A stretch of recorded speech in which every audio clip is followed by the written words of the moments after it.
이번에는 그냥 사진으로만 돼서 어떤 맥락에서 어떤 얘기를 했는지 잘 모르게 되는 문제가 있는 것 같아요. 그런데 오늘 또 다른 보도가 이제 조금 그 관심을 끈 게 뭐였냐면 이재명 지금 전 대표님이라고 해야 되겠네요. 이재명 후보? 의병 후보님? 이재명 예비 후보님의 그 공직선거법 위반 사건이 2심에서 무죄가 났었죠. 그런데 이게 지금 상고돼서 대법원에 가 있는데 전원 합의체가 맞는다는 기사가 났어요. 네. 보통은 부로 보통 4명 있는 대로 가잖아요. 작은 부에서 먼저 하죠. 그래서 누구가 주심이 누가 지정됐다는 기사가 났는데 그게 다시 전원 합의체로 갔다고 그랬는데 그거는 어떤 의미일까요? 저는 잘 모르겠더라고요. 근데 저는 이 부분에 좀 주목을 했는데 이 조의대 대법원장이 네. 곧바로 전원 합의체 회부했고 오후 2시부터 바로 첫 합의기를 열어서 본격 심리에 착수했다라고 이제 기사가 나왔는데 네. 통상 전원합의체 사건은 주심 대법관의 의견에 의해서 전원합의체로 회부가 되는데 이 사건의 경우에는 조의대 대법원장이 직접 나도 이 사건에 좀 전원합의체를 열어서 관여를 해야겠다라고 했던 부분 이게 좀 심상치 않다라는 저는 생각이 들거든요. 네. 이 재판의 결과가 앞으로 추가적으로 최후에 어떻게 날지를 떠나서 보통 주심 재판관이 이 정도 사건이면 전원합의체 회부를 해야 되겠다라고 하는데 이거는 조의대 대법원장이 이거 나도 이 사건에 관여를 해야 된다. 우리 박주민 의원님은 혹시 그거에 대해서 어떻게 아시는 바가 있나요? 아니 뭐 저도 사실은 오늘 이제 얘기가 나온 거라서 저도 보다 정확하게 좀 취재를 해봐야 될 것 같아요. 네네. 근데 이제 보통 이제 전원합의체 회부한다는 거는 소부에서 좀 진행했는데 의견이 안 맞다. 의견이 안 맞네. 네. 그건 뭔가 진행이 된 다음 얘기죠. 그다음에 아니면 뭔가 판례를 변경해야 되나? 네네네. 뭐 이런 필요성이 있을 때 조금 진행이 되다가 다 두 가지 경우는 넘어오는데 이번의 경우에는 사실상 어떻게 보면 전격 회부라고 표현하는 게 맞겠죠, 그죠? 그렇죠. 네. 그리고 제가 들어보니까 이제 조의대 대법원장이 그렇게 했다. 조의대 대법원장이 또 소부의 판사들 설득하는 작업을 거쳐서 했다. 뭐 이런 얘기도 들리던데 조의대 대법원장 작품은 맞는 것 같네요. 맞는 것 같아요. 네. 맞는 것 같은데 이게 어떤 의미인지는 조금 더 정확하게 좀 취재를 해봐야 될 것 같습니다. 예. 왜냐면 저는 이 재판 내용으로 살펴보자면은 뭐 판사님들께서 이 재판을 하기 전에 뭐 내용을 다시 살펴보는 건 아니지만 뉴스를 보잖아요. 그렇다면 이 내용, 이 발언, 뭐 이것이 공선법 위반, 허위 사실에 대한 공표인가? 뭐 누군가를 안다 모른다 내가 그럼으로 인해서 뭐 협박을 받은 그런 말의 취지 그리고 이 마치 골프를 친 것처럼 사진을 조작했더군요 이 발언입니다. 이런 발언으로 역사상 허위사실 공표죄로 재판을 받는 그런 경우도 저는 없다고 보는데 보통 공선법 위반으로 회계 관련 돈 관련해서 많은 경우에 문제가 되고 하는데 이런 발언 세 가지를 가지고 그것도 심지어 토론에 나와서 했던 발언을, TV 토론에 나와서 했던 발언을 가지고 문제 삼아서 뭐 1심에서 심지어 징역형 집행유예, 그 다음에 항소심에서 무죄가 나왔어요. 그럼 항소심에서 무죄가 나온 사건에 대해서 대법원이 그렇게, 무죄가 나왔는데 이거 혹시 하고 열어봐야 되니까 전원합의체 열자! 이렇게는 잘 안 가잖아요. 그러니까요. 보통은 저도 이제 사실 대법원에 제가 근무는 안 해봤기 때문에 뭐 속사정까지는 잘 모릅니다만은 전원합의체 갈 때는 원래 소부에서 보통 하다가 아까 말씀하신 대로 그런 일이 있을 때 대법원 판례를 바꾼다든지 이게 너무 사회적 이목이 끄는 사건이어서 우리가 결정이 좀 부담스럽다든지 이런 경우에 넘기는데 전반적으로 사건이 굉장히 속도감 있게 진행되잖아요. 네. 저도 그전에 놀랬던 게 상고를 하고 바로 기록이 넘어갔단 말입니다. 기록이 한 2주 정도 보통 이렇게 조제하는 시간이라고 그러잖아요. 맞아요. 그렇게 해서 걸리는데 신속하게 지금 법원에서 처리를 하고 있고 검찰도 바로 상고이어서 바로 써내서 지금 생각보다 사건 진행이 빨리 되고 있는데 대법원 전원합의체로 또 가면 사건이 조금 더 늦어질 수도 있잖아요. 원래는 소부에서 하는 이유가 그렇죠. 속도감 빨리 있게 하기 빨리 위해서 하라는 하는 거니까. 거잖아요. 예. 전원합의체로 가면은 보통 소부에서 끝나는 사건에 비해서는 시간이 걸린다. 그렇죠. 이게 이제 예. 일반적인 거죠. 일반적인 예. 거죠. 아무래도 근데 이제 조의대 대법원장을 했다면 본인도 거기에 목소리를 내고 싶었던 건지 아니면 정말 선회하면 선회는 좀 하기는 어려운 상황이면 합니다. 조의대 대법원장이 어떻게 임명된지를 보면 그렇긴 하나 좀 이건 이목을 끄는 사건이니까 대부분 전화합의체 하는 게 적정하겠다 이렇게 판단했을 수도 있는데 선회를 하면은 그렇고 나쁘게 판단하면 아까 신 변호사님 그렇죠. 말씀하신 대로 이제 조의대가 뭔가 영향력을 행사해 보려고 하는 그렇죠. 여러 스펙트럼으로 그게 있죠. 이제 제가 판단해 보는데 말씀하신 대로 좀 본인의 영향력을 좀 행사해 보고자 하는 게 아닌가 이런 걱정이 좀 됩니다. 지금 조금 더 알아보고 네. 저희들이 전원합의체 사건에 대해서 조금만 더 설명을 네네, 드리면 그렇죠. 네. 네. 헌재에서 이제 평이하듯이 그런 논의 구조를 가져요. 네. 그러면서 이제 헌재에서도 평결 들어갈 때 재판관들이 한 명 한 명씩 순서대로 자기의 결론을 얘기하잖아요.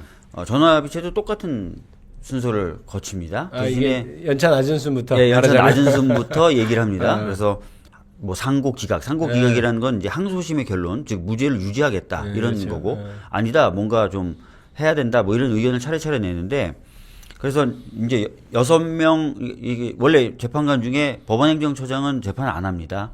한 명 빠지고 그다음에 노태학이라고 하는 분이 자기는 선거 관리해야 되니까 빠지겠다라고 해서 지금 12명이 하는 거죠. 그래서 그렇죠. 7대 5 뭐 이렇게 나와 그렇죠. 7표 이상 나와야 이제 결론이 나는 구조가 된 거고.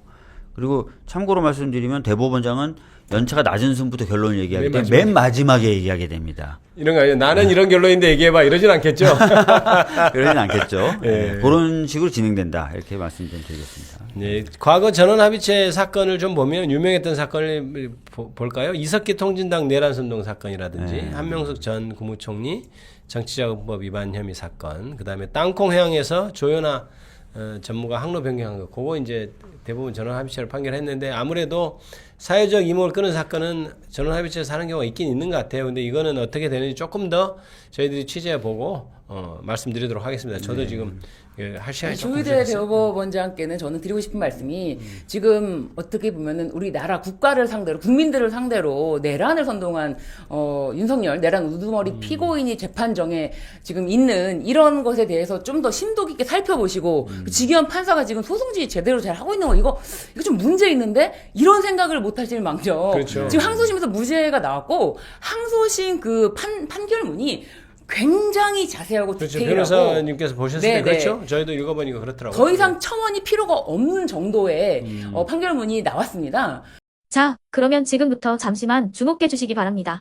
제가 구독자분들을 위해서 선물 하나를 준비했는데요. 제가 항상 여러분들께 드리는 말씀이 있습니다. 뉴스만 평소에 잘 챙겨보셔도 돈이 되고 돈을 벌 수 있다라고 말씀을 드렸는데요. 여러분들은 여기 보시는 삼성전자 뉴스를 보고 어떤 생각이 드세요? 아니면 정치인들의 뉴스, 날씨 뉴스를 보고는 어떤 생각이 드시나요? 그냥 뉴스만 보고 끝내는지 아니면 이 뉴스를 어떻게 이용할 수 있는지 이 부분을 고민하고 계시는지를 되물어보고 싶습니다. 그 이유가 뭐냐 하면 제가 지난번에 여러분들께 뭐라고 말씀을 드렸었죠? 지금은 반도체 섹터를 눈여겨보셔야 한다고 말씀드렸습니다. 그리고 나서 이런 썸네일들 뉴스를 통해서 많이 보셨을 겁니다. 반도체 내용이 이슈가 됐을 때 부자들은 어떻게 생각한다? 반도체 관련주들은 뭐가 있는지, 어떤 종목이 가장 좋은지, 어디에 투자해야 돈이 몰리는지 자연스럽게 생각한다고 제가 말씀을 드렸죠. 그 이유가 뭐냐 하면 부자들이 봤을 때는 이슈가 곧 돈으로 이어지고 그 이슈가 나에게 돈을 벌어준다는 경험적 확신이 있기 때문에 부자들은 항상 이런 사회적 이슈를 관심 있게 챙겨본다고 제가 말씀을 드렸습니다. 이번에도 마찬가지인데요. 제가 지난번에 시청자분들과 함께하는 주식으로 수익 내기 이벤트를 진행했었죠. 당연히 100% 무료로 진행을 했었고요. 여기 보시면 아시겠지만 제가 지난번에도 구독이라고 보내주신 모든 시청자분들께 반도체 관련주 중에 가장 크게 급등할 딱 한 종목, 많은 종목도 아니라 한미반도체 한 종목을 여러분들께 추천드렸어요.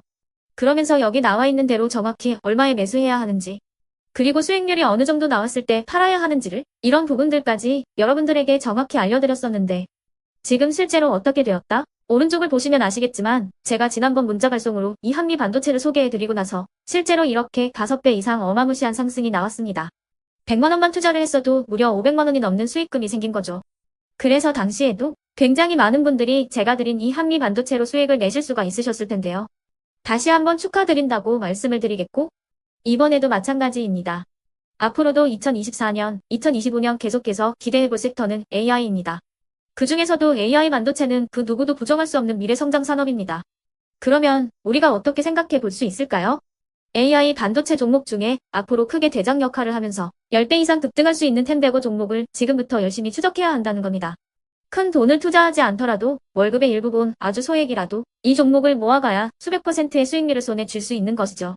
지금 여러분이 보고 계시는 이 유튜브 또한 AI 반도체와 아주 밀접한 연관이 있고 반도체야말로 대한민국의 핵심 산업으로 앞으로 더더욱 시장은 성장할 수밖에 없습니다. 그렇기 때문에 제가 이번에도 뭘 보내드리고 있냐면 지난번과 똑같이 구독이라는 문자를 보내주시면 제가 AI 반도체 관련주 중에 앞으로 대장주 역할을 하면서 주가가 가장 크게 급등할 한 종목을 여러분들께 문자 발송으로 종목명과 사고 파는 시점을 모두 알려드릴 건데요. 그 문자를 받고 여러분들이 주식으로 돈 버는 연습을 한번 해보셨으면 좋겠고요. 혹시라도 나는 주식을 하지 않는다 하시는 분들은 주변에 주식하시는 지인분들에게 말씀을 해주셔도 되고요. 아니면 연세가 있으셔서 투자가 어렵다 하시는 분들은 이 종목을 자녀분들에게 한번 사봐라. 이걸로 한번 수익을 내봐라. 이렇게 조언을 해주실 수도 있는 거겠죠. 그래서 지금 이 영상을 보시는 시청자분들 중에 나도 이번 종목이 좀 궁금하다 하시는 분들은요. 누구나 상관없이 그리고 어느 시간대나 상관없이 부담 없이 010-2514-5930번으로 구독이라는 문자 보내주시면 제가 이번에도 똑같이 무료 추천 급등주 문자를 보내드리겠습니다. 이해되시겠죠? 제 번호 010-2514-5930번으로 구독이라는 문자 보내주시면 여러분들이 직접 이슈를 통해서 돈 버는 연습을 해보실 수가 있는 거고 제가 돈을 받는 것도 아니고 투자를 대신해 드리는 것도 아니기 때문에 부담 없이 신청해 주시면 되는 겁니다. 그리고 수익이 나면 저는 다른 것은 하나도 바라지 않습니다. 제 채널에 구독, 좋아요 한 번씩만 눌러주시라 이렇게 다시 한번 말씀을 드리겠습니다.